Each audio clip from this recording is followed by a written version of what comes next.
Bonsoir, bonsoir à tous. On se retrouve aujourd'hui pour une nouvelle vidéo avec cette fois-ci le Giro, la suite du Giro avec l'étape 10, 11 et 12. Et donc on se retrouve avec cette étape 10 qui part de Cervia et qui va jusqu'à Montcelis. 187 km quasiment plat avant donc une arrivée au sprint après deux petits cols. Et on voit donc les favoris avec Casper Andersen, Ackermann et on a vu Macias. Gabriel O'Connell qui est toujours maillot rose devant Max Mayer. Et donc, on attend le lancement de cette étape sous un beau soleil aujourd'hui en Italie. Et on est parti pour 186 km qui s'annonce très très plat. Et on voit directement l'échappée qui part avec Gianni Moscon, Dubicas, Darren, Aderton et BNB qui roule déjà avec Bergans et Bora. Ça va rouler pour le leader Pedro Miguel Macias qui a remporté déjà une étape dans ce Giro. À l'avant, on voit que ça collabore et les coureurs espèrent aller le plus loin possible, mais ils ont vraiment peu de chances de performer aujourd'hui, vu le rythme qui risque d'être imposé par le peloton. Et on voit déjà Garmin également qui se met à l'avant pour protéger la place au général de Elijah Carter. On se retrouve donc à 32 km de l'arrivée et le début de la première côte, le Monte San Bartolo. Et on voit directement Flores qui attaque, suivi de Dubicas, Moscon et Darren, et ils vont déjà essayer de prendre les points. Le maillot bleu Aderton qui est un peu distancé, mais qui parvient à s'accrocher. Mais ça paraît bien difficile. Pendant que Marco Frigo fait le tempo dans le peloton, on arrive donc à 1 km du sommet et le sprint qui est lancé avec Flores. Et pourtant, Aderton, est-ce qu'il va tenir? Et oui, l'Anglais qui tient et qui augmente encore un peu son avance au maillot à pois, enfin au maillot bleu plutôt pour le Giro, devant Émile Gaucher et Marco Pizzi. Et derrière, on voit Jimmy Gales, Osorio qui continue à faire le tempo pour Bora et pour emmener leur leader Pedro Miguel Macias.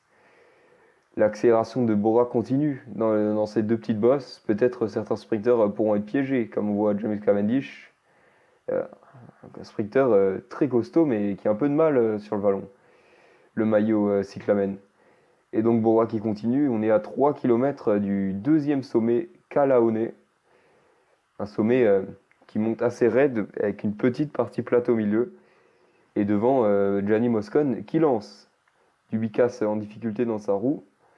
On arrive à 1 km du sommet et on voit pas qui arrive avec l'attaque du Philips de Max Charman. Et devant, c'est encore Charles Aderton qui est passé devant. Encore 14 km donc. Et Max Charman qui a tenté derrière, mais il est vite repris. 13 km. Bora qui roule. Bergans pour Mathieu Gerrans donc. Charman qui attaque alors que son leader Pascal Ackermann est là, c'est assez étonnant. 16e du général, Charman qui est vraiment très très loin pour le moment. Un début de Giro très difficile pour Philips avant le chrono qui devrait rebattre un peu les cartes. Un chrono très très long et tout plat sur un Giro en général qui favorisera fortement les rouleurs. Et donc 5 km, 20 secondes encore devant pour le trio composé de Darren, Moscon et Charles Aderton qui vont bientôt être pris par Jimmy Gales. Le train Bora qui se met en place avec Guermé, l'excellent poisson pilote de Pedro Miguel Macias, ancien coureur de la Philippe Siemens, avec justement le coureur qui l'a remplacé, Pascal Ackermann, dans sa roue. De l'autre côté, on voit donc les Bergans qui lancent le sprint, avec Yoshimoto qui prend quasiment la tête, et Bora qui reste extrêmement bien placé, mais attention au final très tortueux. Macias qui va lancer en tête, 700 mètres encore, Yoshimoto en face, et c'est le japonais ou... Et c'est Binyam Guirmé, le poisson pilote, qui s'impose, l'Érythréen de Bora, qui lève les bras devant Yoshimoto et Pedro Miguel Macias. On voit Guérin 5e, 4e et Joe Boltan 5e. Bora qui continue à énormément performer dans ce Giro, eux qui sont en grosse difficulté depuis le début de saison. Et dans le top 10 derrière, dans le top 20, on voit Elijah Carter 14e, Charman 16. Et sinon, des outsiders comme Margin Van Der Berg, James Cavendish qui se fait piéger par les virages, Hanson Ferreri, un autre favori au général qui est 13e, et Alex Sings 17e. On va donc se retrouver pour le podium de l'étape avec donc Binyam Guirmé qui lève les bras, donc Yoshimoto et Macias comme on l'a dit, et le leader du général, ça va être toujours Gabriel O'Connell, l'Australien de la BNB. qui devrait continuer à mener le général devant Max Mayer. Voilà, et Miguel André Lopez, Carter 4, Ferrere 5, mais devant on attend le chrono avec des écarts pour le moment qui sont très réduits. Et Loredo qui n'est toujours pas dans le top 10. On voit donc 3 Italiens dans ce top 10, mais Lombardie, un peu de soucis à se faire avec demain. Aderton toujours avec le maillot bleu. Macias, euh, oui, Macias qui a le cyclamen maintenant. Et IAM, meilleure équipe. Et on se retrouve donc pour le chrono avec Stefan Kung, premier favori devant Sanderson, Benjamin Weger, Ferré Dumoulin, les deux qui sont très bien placés au général, Pavel Bittner, Gales Pourbora, Brenner Chiato, Van Wilder et André Leduc sur ce chrono vers Venetia qui durera 35 km tout plat. On se retrouve à présent pour le chrono vers Venetia, un chrono qui est donc généralement aussi l'occasion de voir des coureurs qu'on voit rarement. Les cols bleus du peloton, les équipiers et surtout des rouleurs qui pour certains n'apparaissent que sur ces efforts solitaires. Un chrono donc qui devrait favoriser les grosses cuisses du peloton comme Stefan Kung ou Rasmus Andersson, le champion olympique. Et on voit donc les premiers qui s'élancent avec par exemple Mats Wurschmidt, le Danois qui est très très lent en général, surtout des sprinters qu'on va voir en ce début de Giro.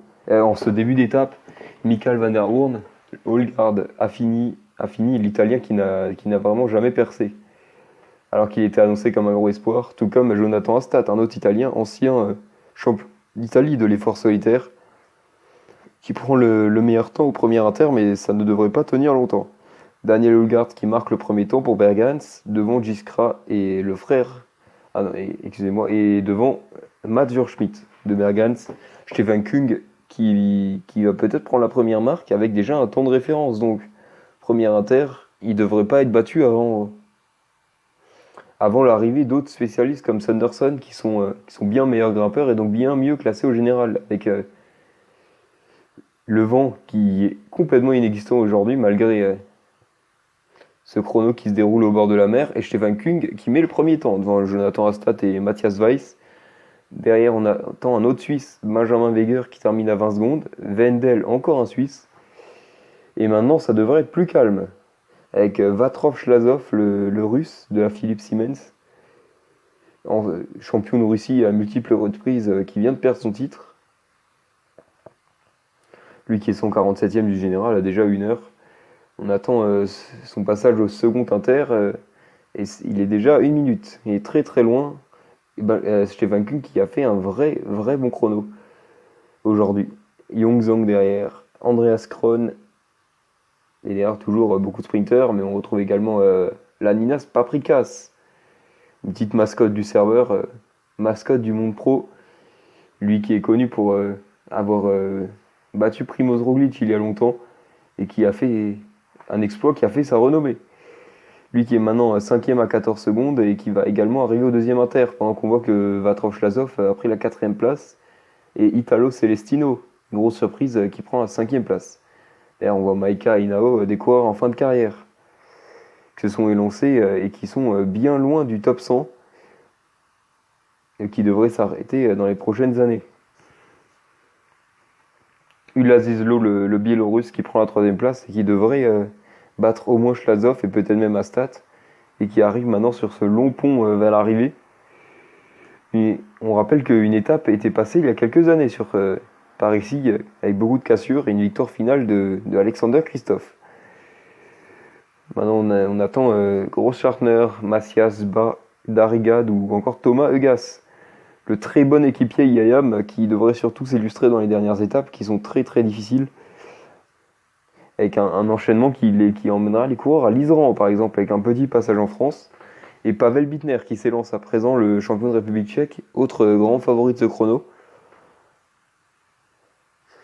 Mais la réalisation a décidé de s'attarder sur Dale Usher, le Jamaïcain de ING. Et on voit pour le moment toujours, on voit l'étape d'avant, avec le rappel de la victoire de Guilherme devant Yoshimoto. Et au général, Lopez qui devrait perdre très très gros et Loredo qui devrait remonter, lui qui part 13e aujourd'hui. Van Wilder également 21e mais qui est malheureusement un peu loin. Et les favoris continuent à arriver, avec Amaez qui a pris le troisième temps, le champion de Costa Rica, devant Bittner, donc Daniel Bander, Laszlo, et le champion olympique qui marque un temps. Rasmus Andersson qui termine à 16 secondes. C'est difficile pour lui, mais ça reste une assez belle performance, malgré la déception. Kwiatkowski qui termine lui un peu plus loin à la 6e position, et on a vu Remco Evenepoel terminer très loin, tout comme son équipier Andreas Leknesund, qui accompagne sur ce Giro Loredo, une très forte équipe montagne pour le Colombais qui a tout perdu pour l'instant sur l'étape 5, je crois, qui est arrivé à l'Etna. Et à présent, maintenant, on rentre dans le top 50 avec Kasper Krohn, Pavel Sivakov, Pizzi. Sivakov qui fait partie de l'Armada Roma, qui a bien du mal à s'exprimer jusqu'à présent. On voit également Aurélien Kaiser, le champion de France du chrono. Elias Olivier, un autre Français, ancien top 10 de la Volta, fils du DS de Movistar actuel, Jean-Pierre Olivier. Et il est déjà très loin, 39e, un Giro un peu sous ses ambitions. Lui qui, par le passé, a également brillé par des victoires d'étape et les maillots de la montagne. Et il devrait finir très très loin. Alors qu'on voit Luc Plapp qui a pris la 7e place, Boris Lapartien 8e, le neveu même, président de l'UCI, de l'ancien président de l'UCI, Piccolo qui arrive, le champion d'Italie, mais qui lui également aussi est loin, 15e, Schleck qui arrive, Tiberi, Kanganji. Beaucoup de bons coureurs qui sont mal placés et qui réalisent un mauvais Giro jusqu'à présent, ou qui sont dans la peau d'un équipier. On voit Mathias Klassen, vainqueur d'étape sur ce Giro. Tim Wellens, le vainqueur de la NZ Classic pour la première course de la saison, qui termine loin. Lui qui accompagne le maillot rose Gabriel O'Connell. Valverde qui est loin et Sloan Rocci à présent. L'énorme espoir français, pick 2 de la draft l'an dernier derrière Aurélien Kaiser, finit loin alors que Van Wilder arrive avec le 10e temps. Mathias Hermann, un autre très bon équipier de la IAM, qui va finir tout pile dans le top 20. Marco Brenner qui arrive à présent et qui veut se rapprocher aujourd'hui, termine 8e à 39 secondes.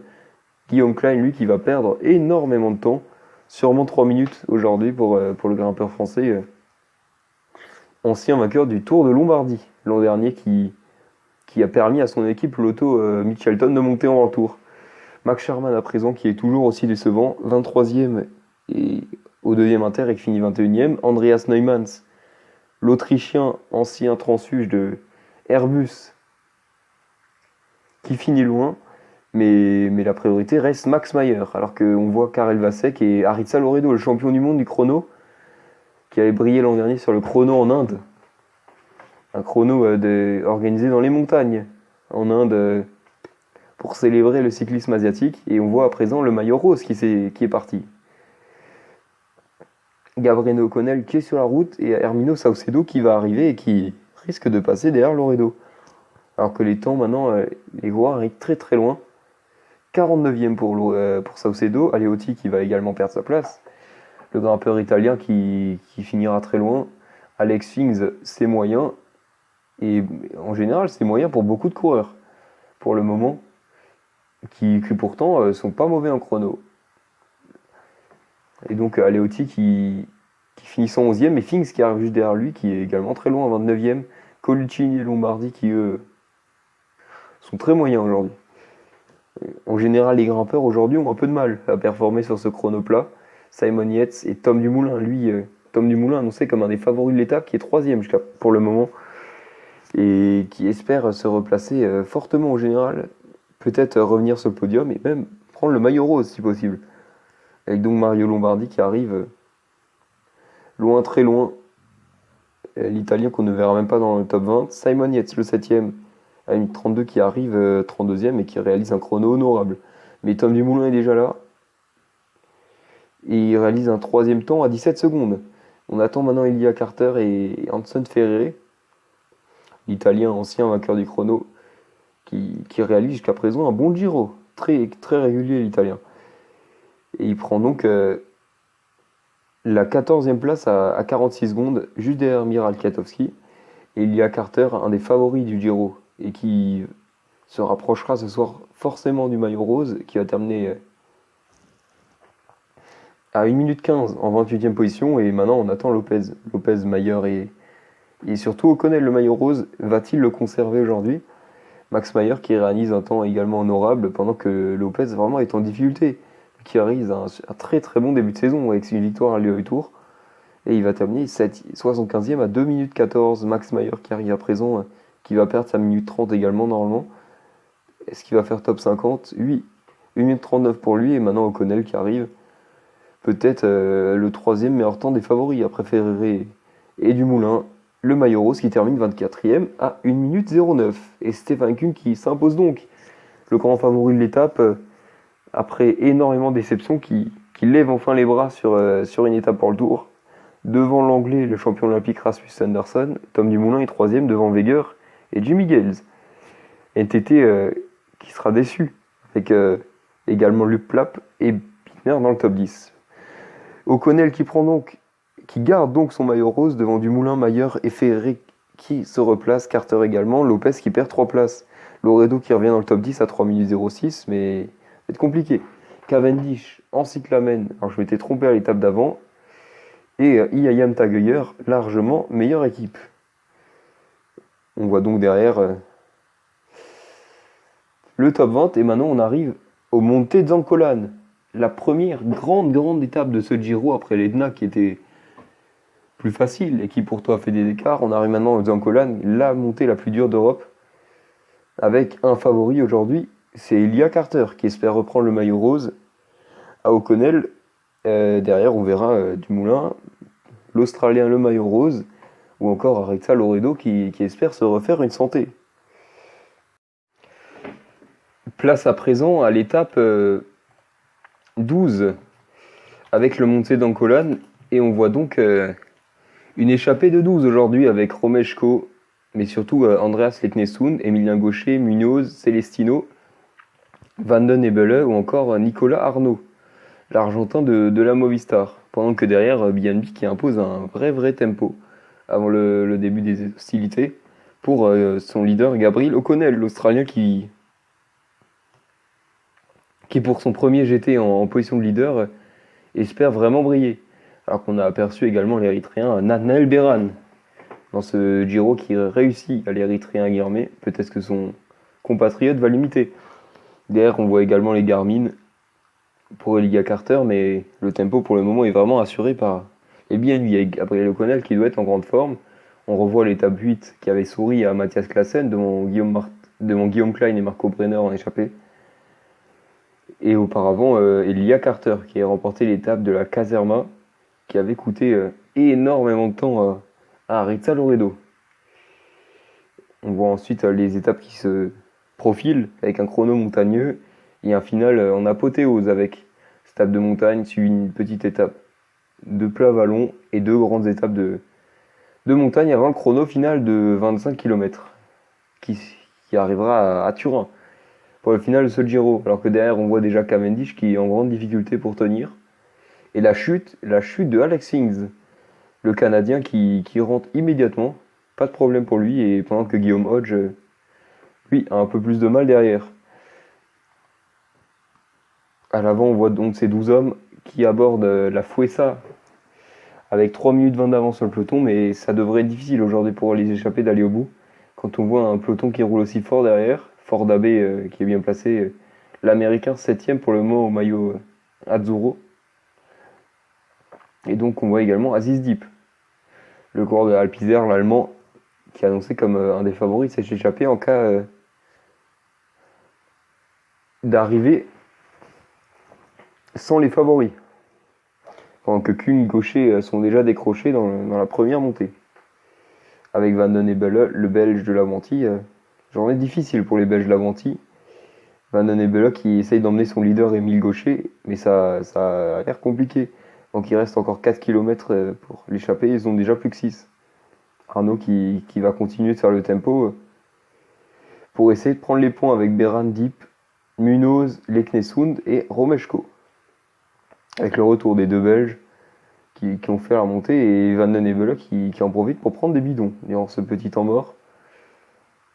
Lui qui est 10ème au maillot Azzurro, mais déjà 84ème au général, alors qu'il aurait dû être un leader, lui qui est annoncé comme un grand espoir du cyclisme, échangé contre Frédéric Van der Elden.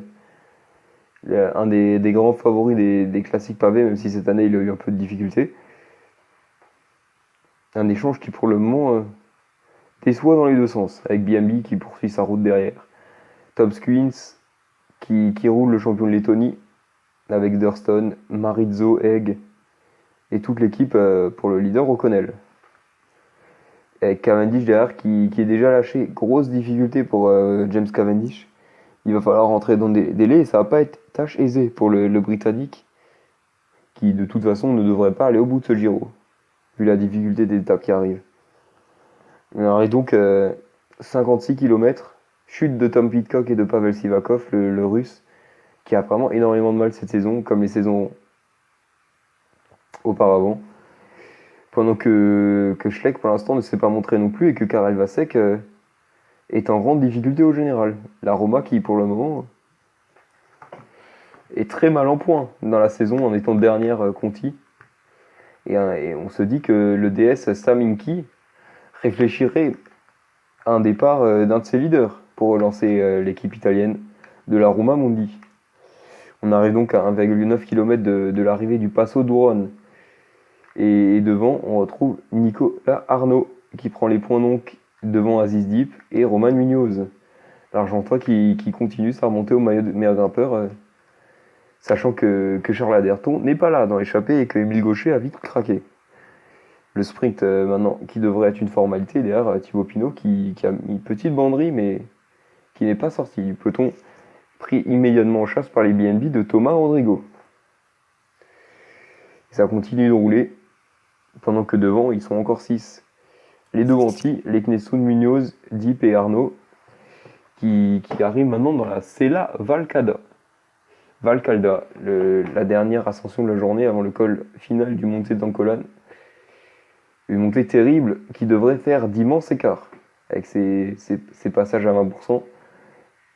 Et BNB pour l'instant qui continue de faire le travail avec Tim Wellens qui roule. Et pour limiter l'écart, 5 minutes 36 pour l'échapper, mais attention à ne pas se griller car le Monte d'Ancolan ça peut faire une défaillance dès les premiers kilomètres. Et ça part à 3 devant avec les Knessoun, Deep et Arnaud. Le Norvégien, petite surprise de l'échapper aujourd'hui pendant que les Monti continuent de monter au train en duo. Et Arnaud qui continue de scorer. On attend le nouveau classement intermédiaire avec Arnaud qui passe 3ème devant Pidi et Moscone et derrière Aderton et Gaucher. Aderton qui devrait finir la journée avec son maillot Azzurro pendant que derrière Ferrere a encore mis une petite accélération avant de vite se raviser pendant que la brume se mêle et la pluie. Et on va arriver bientôt au pied de la dernière montée. Encore 11 km pour les 5 hommes de devant. Et Munoz qui a complètement explosé. Lui qui traîne maintenant avec Kaizen Fordabé, mais les efforts qu'ils font maintenant seront rédhibitoires dès les premiers mètres du montée d'Ancolan. 8 km encore, et on est et c'est parti. Déjà 2 hommes en tête, Arnaud et Deep qui ont pris leur distance. Déjà 1 minute 30 avec ce groupe de 3 coureurs. Alors, Émile Gaucher, ancien coureur de Jumbo-Visma, mais qui n'a jamais connu Andreas Leknesund dans la même équipe. Van den Ebele, l'autre Belge, qui continue à faire le tempo alors qu'il a l'air beaucoup plus fort que son équipier. Et Gros Scharner, qui prend les choses en main dès le pied de la pente. Thibaut Pinot, qui a des choses à se faire pardonner. Lui qui, pour le moment, est vraiment catastrophique dans ce Giro. Il pointe hors du top 10, alors qu'il aurait dû en être un des principaux favoris. Mattia Cataneo qui met le tempo. Encore 6 km pour les hommes de tête et Nicolas Arnaud qui est parti mais qui semble déjà en défaillance. Ça va être compliqué aujourd'hui pour lui de performer alors que l'écart est déjà retombé à 3 minutes 40 et Mattia Cataneo qui continue d'accélérer dans le peloton avec Nero Bianchi et Arezzo Loredo de la Jumbo-Visma. Thibaut Pinot qui se monte aux avant-postes et Gabriel O'Connell qui est un peu loin, un peu bloqué et qui risque d'utiliser de l'énergie inutilement. Avec maintenant, on voit les BNB qui tentent de remonter pour le replacer avec Timo Wellens, qui va peut-être reprendre les commandes du peloton, pendant que Néron Bianchi continue d'asséner un tempo dantesque dans cette montée, plus que 67 dans le peloton, et l'écart qui passe à 2 minutes 20. L'échappée qui n'ira probablement pas au bout, et Max Sharman qui y va donc maintenant, mais il est encore bloqué par Munoz. Donc Wellens va tenter de revenir. Sharman, toujours bloqué, qui ne peut pas accélérer. Et c'est donc encore un Aaron Bianchi qui est en tête du peloton. On voit Tom Dumoulin, Gabriel O'Connell qui s'est enfin remplacé, Simon Yates l'anglais un peu plus loin, et pour l'instant pas d'Hansen Ferré, le cinquième du général. Et voilà, Aritza Loredo qui y va.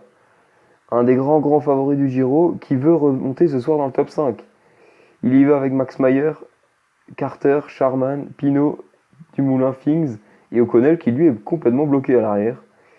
Il n'arrive pas à suivre Lombardi qui accélère, pas de Rocco Colcini non plus, et Loredo qui se rassoit sur la selle, alors que Arnaud est repris. Ça se jouera donc aujourd'hui entre Cador, avec à présent une attaque. L'Américain Ilya Carter qui y va. Lui qu'on n'avait pas du tout vu de la journée et qui se cache plutôt depuis ce début du Giro.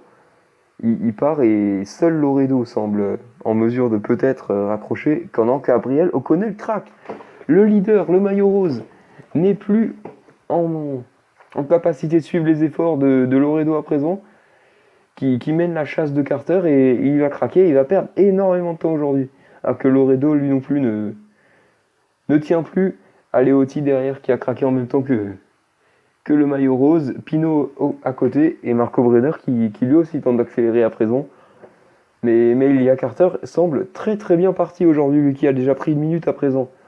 Tom Dumoulin qui est derrière, qui est bloqué. Il est bloqué sur les pédales, il ne peut pas suivre. Coluccini. Et on voit Loredo qui reprend un peu du poil de la bête. Lopez qui est toujours dans ce groupe avec Sharman, Rocci, Ferrere, Vasek et Carter qui est très bien parti. 1 minute 15 à présent pour l'Américain qui va arriver sous la flamme rouge et qui se rapproche de la ligne d'arrivée. 500 mètres pour lui.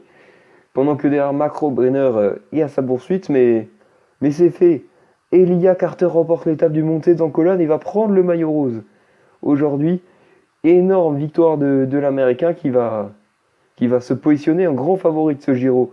Derrière, on voit le sprint et c'est Marco Brenner qui va finir deuxième. Grosse surprise avec l'Allemand qui finit deuxième au sommet. Devant Aritza Loredo, Sharman, Yates. Derrière, on voit l'arrivée des deux Italiens, Loredo et Lombardi et Coluccini qui traînent énormément ensemble depuis ce début de tour. Sloan Rocci qui va prendre la 8ème place. Karel Vasek, un bon 9e ou 10e aujourd'hui. Tom Dumoulin 9 qui va remonter sur le podium. Et derrière, Lopez et O'Connell qui arrivent extrêmement loin. L'Australien a pris un vrai tir aujourd'hui et perd 2 minutes 30. Énorme désillusion pour lui. Et il va peut-être encore rester dans le top 5, mais pas plus.